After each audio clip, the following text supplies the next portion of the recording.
பிப்ரவரி 17, 1985 சிவகங்கையில் இருக்கிற சிங்கப்பனரி அப்படின்ற ஒரு ஊர்ல ஒரு குழந்தை பிறக்குது. அந்த குழந்தைய அவங்க பெற்றோர் தூக்கி வச்சு கொண்டாடுறாங்க. அதே குழந்தைய இப்ப தமிழ்நாடே தூக்கி வச்சு கொண்டாடிட்டு இருக்குங்க. அப்போ இவரு விஜய், அஜித், கமல், ரஜினின்னு மத்தவங்க வாய்ஸுக்கு மிமிகிரி பண்ணிட்டு இருந்தாரு. இப்போ இவரோட வாய்ஸுக்கு பல பேர் மிமிகிரி பண்ற அளவுக்கு இவர் வளர்ந்திருக்காரு. என்னடா ரெண்டே வரியில சொல்றேன்னு பாக்குறீங்களா? ஆமாங்க.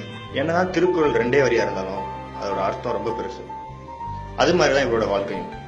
நம்ம ஈஸியா ரெண்டே வரியில சொல்லிடலாம். ஆனா இவர் இந்த உயரத்துக்கு வர்றதுக்கு பட்ட கஷ்டம் ரொம்ப. இது இவருக்கும் அவரை சுத்தி இருக்கவங்க மட்டும்தாங்க தெரியும்.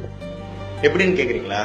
ஒரு சேனல்ல பார்ட்டிசிபெண்டா போறதே கஷ்டம். ஆனா இவர் பார்ட்டிசிபேட் பண்ணி அந்த சேனல்ல ஷோ டைட்டில் வின் பண்ணி அதே சேனல்ல ரியாலிட்டி ஷோக்கு காம்பேரும் ஆயிருக்காரு. காம்பேரருக்கு ஒரு ஃபேன் சர்க்கிளே உண்டானது இவருக்கு மட்டும்தாங்க. இவர் காம்பேர் பண்ண ஷோ எல்லாமே ஹிட். அதே சேனல்ல பெஸ்ட் என்டர்டைனர் அப்படின்ற ஒரு அவார்டும் வின் பண்ணியிருக்காரு. அதுக்கு அப்புறமா அதே சேனல்ல அவர் சீஃப் கெஸ்டாவும் போயிருக்காரு. இத லக்கு ஃப்ளூக் அப்படின்னு சொன்னீங்கன்னா நாங்க இதுக்கு வச்சிருக்க பேரு காணூர்.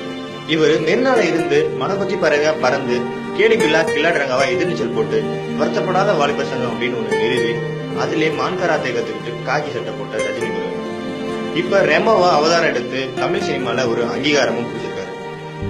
5 வருஷத்துல ஹீரோவா 9 படம். ஆனா அதோட ரீச் வேற லெவலுங்க.